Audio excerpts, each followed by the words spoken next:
I'm Max Dalton, and in this video I'll show you how to fix a small Android keyboard. Step 1. Open an app on your Android device where you can input text. In this example, I'll open the Google Docs app. Step 2.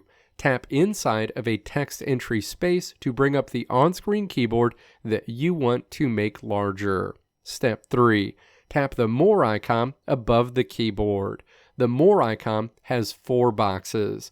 A menu opens in place of the existing keyboard.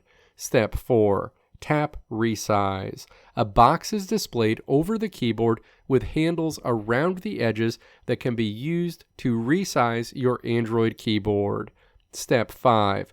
Hold your finger against the handle located at the center upper part of this box and then slide it up until you adjust it to what you want to be the new height for your Android keyboard.